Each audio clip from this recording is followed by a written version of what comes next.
రేపు టీపీసీసీ విస్తృత స్థాయి సమావేశం ఉంది. మిగతా వార్తల్లో ఉదయం 10 గంటలకు గాంధీ భవన్లో పీసీసీ చీఫ్ మహేష్ గౌడ్ అధ్యక్షతన ఈ సమావేశం జరగనుంది. సీఎం రేవంత్ రెడ్డి, ఇన్ఛార్జ్ మీనాక్షి నటరాజన్, మంత్రులు, పీసీసీ ఉపాధ్యక్షులు, జనరల్ సెక్రటరీలు, డీసీసీలు ఈ సమావేశానికి హాజరు కానున్నారు. కొత్తగా నియామకమైన డీసీసీలకు పీసీసీ చీఫ్ దిశానిర్దేశం చేయనున్నారు.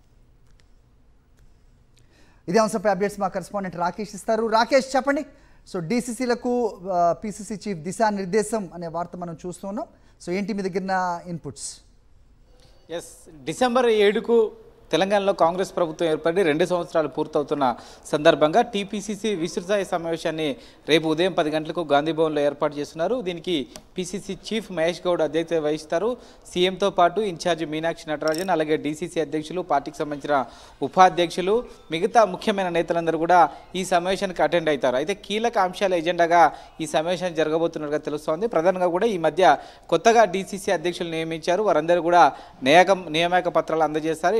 సేమ్ టైం పాత డీసీసీలందరూ కూడా వీడ్కోలు చెప్తారు. దీంతోపాటు పంచాయతీ ఎన్నికలకు సంబంధించి నెల 11న ఫస్ట్ ఫేజ్ ఎన్నికలు జరగబోతున్న నేపథ్యంలో ఇందులో మెజారిటీ స్థానాలు కాంగ్రెస్ మద్దతు ఇచ్చిన వారిని గెలుపు కోసం ఏ విధంగా కృషి చేయాలి, ఇంటర్నల్గా ఏం చేయాలని దానిపైన కూడా దిశానిర్దేశం చేయబోతున్నారు. లోకల్ బాడీ ఎన్నికల్లో మెజారిటీ స్థానాలు కాంగ్రెస్ పార్టీ గెలిచే విధంగా కూడా డీసీసీలకు కీలక ఆదేశాలు జారీ చేసే అవకాశం కనిపిస్తుంది. దీంతోపాటు చాలా చోట్ల కూడా కాంగ్రెస్ పార్టీకి జిల్లాలలో శాశ్వతమైన పార్టీ భవనాలు లేవు. దీంతో ఎక్కడెక్కడ ఈ భవనాలు అవసరం ఉంది, ప్రస్తుతం ఎక్కడ భవనాలు శాశ్వతంగా ఉన్నాయని దానిపైన కూడా ఒక నివేదిక తీసుకున్నారు. దాన్ని దృష్టిలో పెట్టుకొని కొత్త డీసీసీ అధ్యక్షులకు దీని విషయంలో కొంత స్పష్టత ఇచ్చే అవకాశం ఉంది. పార్టీ ఆఫీసుల నిర్మాణం కోసం ఈ ఇయర్లో కొత్త గాంధీ భవన్ నుంచి కొన్ని కీలక నిర్ణయాలు తీసుకునే అవకాశం కనిపిస్తోంది. దీంతోపాటు సంబంధించి సమ్మిట్ నిర్వహించబోతున్నారు. 8-9న గ్లోబల్ సమ్మిట్కి సంబంధించి కూడా పార్టీకి సంబంధించి ఏం చేయాలి, దీన్ని ఏ విధంగా ప్రజల్లోకి తీసుకెళ్లాలని దానిపైన కూడా దిశానిర్దేశం చేసే అవకాశం కనిపిస్తోంది. ఎందుకంటే సమ్మిట్ను పార్టీ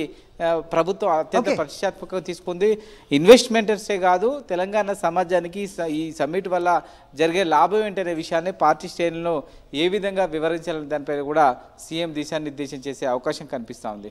ఓవరాల్గా పార్టీకి సంబంధించిన నిర్మాణం పైన ఈ యొక్క సెషన్లో సంబంధించి ఇన్ఛార్జి, అలాగే పీసీసీ, అలాగే సీఎం ముగ్గురు కూడా కీలక ఆదేశాలు జారీ చేసే అవకాశం అయితే కనిపిస్తుంది. పార్టీకి సంబంధించిన మండల అధ్యక్షుల నియామకం కూడా చాలా నుంచి కూడా పెండింగ్లో ఉంది.